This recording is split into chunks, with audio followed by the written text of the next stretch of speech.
Por ello, doctora Morales, ¿tiene algo importante que decirnos desde el punto de vista jurídico, sobre todo de la condición jurídica y social de la mujer? Justamente hablando un poco más sobre los órganos de la ONU, está la Comisión Funcional del ECOSOC, que, bueno, en este caso sería la Comisión de la Condición Jurídica y Social de la Mujer, que es el principal órgano intergubernamental en el mundo, que realiza un trabajo importantísimo en la promoción de la igualdad de género, los derechos y el empoderamiento de la mujer y las niñas.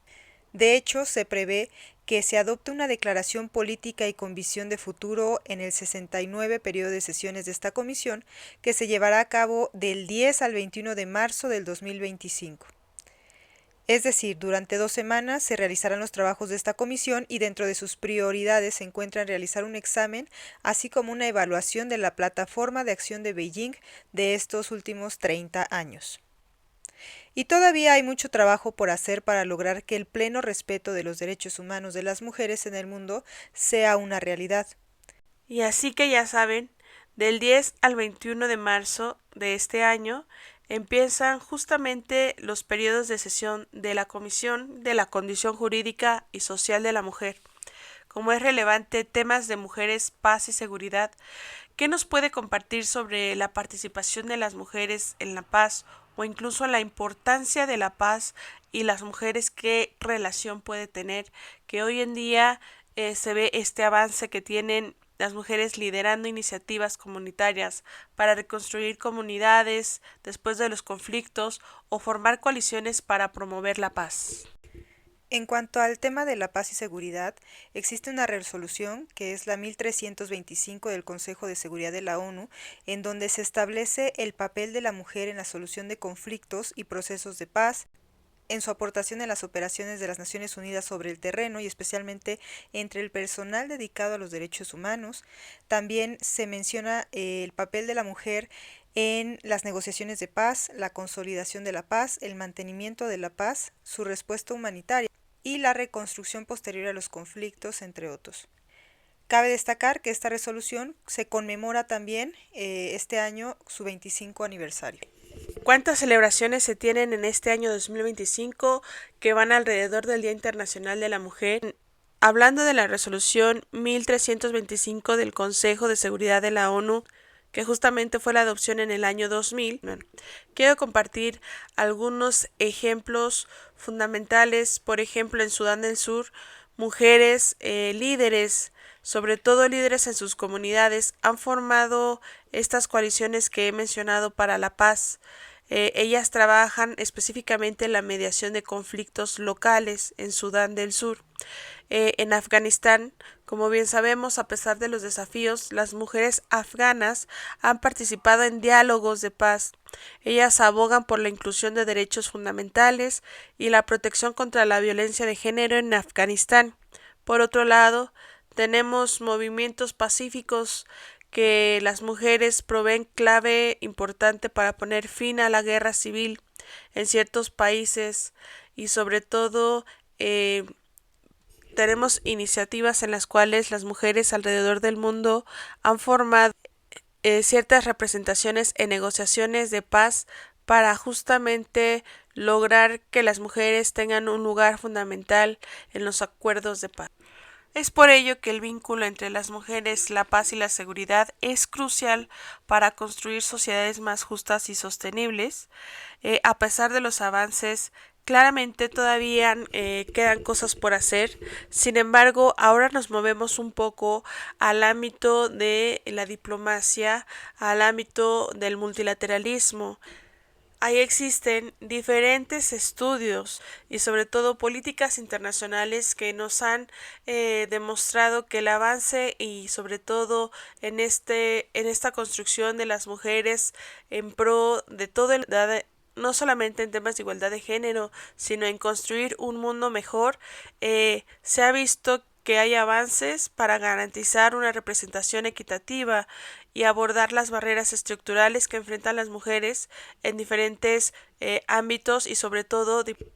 Así es. En cuanto al tema diplomático, un estudio realizado por la doctora Sara Shehab de la Academia Diplomática de Anwar Gargash titulado Índice de las Mujeres en la Diplomacia de 2024, señaló que los países con mayor porcentaje de mujeres embajadoras están principalmente en los países de Canadá, Suecia y Finlandia. Sin embargo, a nivel de América Latina y el Caribe, Costa Rica ocupa el primer puesto, seguido de Jamaica. En África, Sudáfrica es el país con mayor número de embajadoras y en Asia, las Filipinas son el país con mayor número de embajadoras en el continente. Es importante señalar que de acuerdo a este estudio, el continente americano tiene el mayor porcentaje de embajadoras y representantes permanentes mujeres en estos cargos diplomáticos, haciendo referencia a la comparativa entre los diferentes continentes del mundo. Costa Rica incrementó el número de mujeres embajadoras en su cuerpo diplomático en 2024, así como Antigua y Barbuda, Belice y Barbados tuvieron el mayor porcentaje de mujeres embajadoras en el 2024.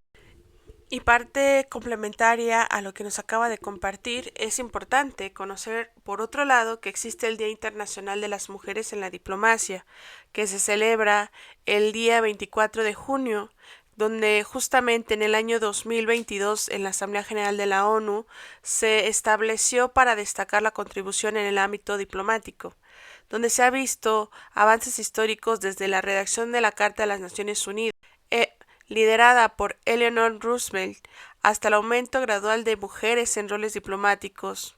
Su impacto ha sido poco a poco transformado. Y hablando de los desafíos actuales, como bien nos acaba de compartir doctora Morales, existen países que han tenido grandes avances, sin embargo, a nivel global y hablando en términos de porcentaje, las mujeres ocupan solo el 25% de los cargos ministeriales en relaciones exteriores a nivel global y el 26% de los escaños parlamentarios. Esto también nos habla de que hay un impacto positivo, donde los estudios muestran que la participación femenina en la diplomacia y en la política generan políticas más inclusivas y efectivas. Por ello, benefician a la sociedad en general. Y para ir concluyendo este podcast, las mujeres desempeñan un papel transformador en la diplomacia al promover la paz, la inclusión y la igualdad en las relaciones internacionales. Su participación ha demostrado que las políticas lideradas por mujeres tienden a ser más inclusivas, equitativas, sobre todo cuando existen desafíos como la baja representación en roles diplomáticos de alto nivel, iniciativas globales y esfuerzos continuos que están trabajando para cerrar la brecha de género. Las mujeres en la diplomacia no solo son un acto de justicia, sino una estrategia efectiva para abordar problemas globales con nuevas perspectivas y soluciones. El liderazgo de las mujeres es una fuerza transformadora que impulsa la innovación, la empatía y el cambio positivo en nuestras comunidades y en el mundo entero. Las mujeres, cuando asumen roles de liderazgo, aportan perspectivas únicas y soluciones cada vez las mujeres rompen barreras, hallan nuevos caminos y sobre todo construyen un mundo más equitativo, sostenible y próspero. Celebremos el poder del liderazgo de las mujeres hoy. Gracias, doctora Morales, por acompañarnos en este podcast. Gracias y feliz Día Internacional de la Mujer a todas las mujeres. Gracias a usted, doctora Morales, por compartirnos brevemente la importancia del Día Internacional de la Mujer y mandamos un gran saludo a todas las mujeres de América Latina y el Caribe, sobre todo a todas las mujeres diplomáticas que nos escuchan. Nos vemos en la próxima.